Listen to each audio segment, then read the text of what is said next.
ان کے لب رنگی کی نچھاور تھی کہ جس نے السلام علیکم ورحمۃ اللہ وبرکاتہ۔ جشن بے وفا آئی ڈی ہے اور سوال ہے وفاداری کا، یعنی اولیاء اللہ کی وفاداری کا۔ یہ پوچھنا چاہتے ہیں کہ قرآن مقدس میں 25ویں پارے میں شروع میں کہیں ذکر ہے کہ اولیاء اللہ کو اگر تم بناتے ہو، اللہ کے ولی بناتے ہو، تو تم اللہ کی نظر میں ہو اور قیامت میں اس کا یعنی گناہ ہوگا۔ میرے خیال سے یہ سورہ شورا کا ذکر کر رہے ہیں، 25ویں پارے کی شروعاتی 5 یا 6 کے قریب آیت میں والذین اتخذوا من دونہ اولیاء اللہ حفیظ علیہم، جو اکثر اہل حدیث وغیرہ جو ہے وہ پیش کرتے ہیں سنیوں کے مقابلے میں کہ دیکھو قرآن میں اللہ تعالیٰ نے کہا کہ تم کوئی اللہ کا ولی بناتے ہو تو تم مجرم ہو اور تم اللہ تعالیٰ کی نظر میں ہو۔ جیسا کہ اس آیت کا بھی مطلب ہے، یعنی اللہ تعالیٰ فرماتا ہے اور جنہوں نے اللہ کے سوا ولی بنا رکھے ہیں وہ اللہ کی نگاہ میں ہیں۔ تو یہاں ایک چیز یاد رکھنے والی ہے تمام سنیوں کو، ایک کامن سی چیز ہے کہ جہاں بھی قرآن پاک میں اللہ تبارک و تعالیٰ کا ایسا ذکر ہوگا کہ جہاں اللہ تعالیٰ نے کسی مددگار کو یا پھر کفار مکہ کو مخاطب کیا ہوگا مددگاری کے حوالے سے، تو وہاں اکثر جو ہے مددگار مقابلے میں ہوگا، یعنی اللہ کے مقابلے میں، جیسا کہ اس آیت میں ہے کہ تم اللہ کے سوا کسی کو مددگار بناتے ہو۔ اور یہاں اولیاء سے مراد یہ ولی نہیں ہے، یہ لفظ اولیاء جو ہے وہ جمع ہے، یعنی ولی کا بہووچن۔ تو ولی سے مراد یہاں یہ ولی نہیں جو مسلمانوں کے ولی ہوتے ہیں، بلکہ ولی سے مراد یہاں مدد کرنے والا، مددگار، تمہارا حامی، سرپرست سمجھ لو۔ کہ جیسا کہ عرب کے جو کافرین ہوتے تھے نا، تو وہ اپنے بتوں کو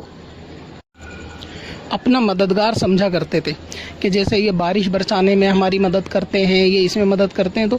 اس قسم کی وہ آیت ہے، اس سے مراد یہ ہے۔ اور جہاں بھی اللہ کے مقابلے کا ذکر ہوگا نا کہ اللہ کے سوا تم کسی کو سمجھتے ہو، تو اللہ کے سوا کا مطلب ہوتا ہے، کافروں سے خطاب ہے کہ اللہ کو چھوڑ کے کسی اور کو ایسا مددگار سمجھ رہے ہو کہ وہ تمہاری مثل خدا مدد کرتا ہو۔ جیسے زندگی دینے والا خدا الگ ہے اور بارش برسانے والا خدا الگ ہے، کھیتیوں میں اناج پیدا کرنے والا خدا الگ ہے۔ تو یہ سب عقیدے کفاروں کے ہوا کرتے تھے، جس سے قرآن میں جا بجا اللہ تبارک و تعالیٰ نے ان کو مخاطب کر کے فرمایا۔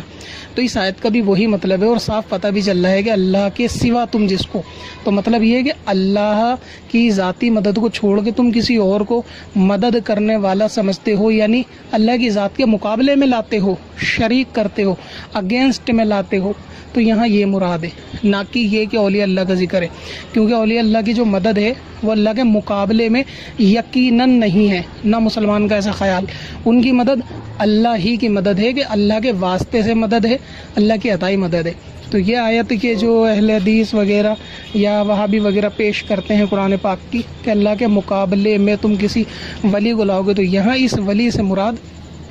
یا اولیاء سے مراد یہ جو لکھا ہے یہاں مددگار بتوں سے، یہاں بت مراد ہے، یعنی کافروں کے جو بت مددگار ہیں وہ والے ولی مراد ہیں۔ یہی سورہ شورا میں یہ 25ویں پارے کی آیت کا مطلب ہے۔ اور اسی طریقے سے اب دیکھا جائے تو ویسے مسلمانوں کو اگر اس آیت کو مسلمانوں پہ لگایا جائے تو پھر تو ایسے بہت ساری مدد جو ہے وہ مسلمانوں کی فرشتوں کے ذریعے ہی ہوتی ہے۔ مثال کے طور پہ یہ جو بارش برسانے کا کام ہے یہ فرشتے کے ذریعے ہی ہے، تو اس کا مطلب یہ ہوا کہ مسلمانوں کی بارش برسا کر مدد فرشتہ کرتا ہے۔ تو کیا یہ مقابلے میں مدد ہے؟ یقیناً نہیں، یہ مقابلے میں نہیں، بلکہ عین مطابق ہے شریعت کے اور عین مطابق ہے اسلام کے، کیونکہ یہ مدد اللہ ہی کی اصل مدد مانی جائے گی، اگرچہ فرشتے کے ذریعے ہو۔ اسی طرح آپ دیکھیں ہوا چلانے والا فرشتہ ہے، آپ کے نامہ اعمال لکھنے والا فرشتہ ہے۔ قرآن پاک میں اللہ تعالیٰ نے ذکر کیا ان چیزوں کا کہ فرشتے جو ہیں وہ مسلمانوں کے مددگار ہیں، اللہ کے دین کے مددگار ہیں۔ حدیث پاک میں حکم ہوا کہ مسلمانوں کے آپس میں مدد کرو۔ تو اس طرح سے اگر آپس میں بندہ کسی کا ولی بنے، مددگار بنے، حامی بنے، اور یہ مقابلے میں نہ ہو خدا کے، تو یہ شرک کے درجے میں نہیں آتا،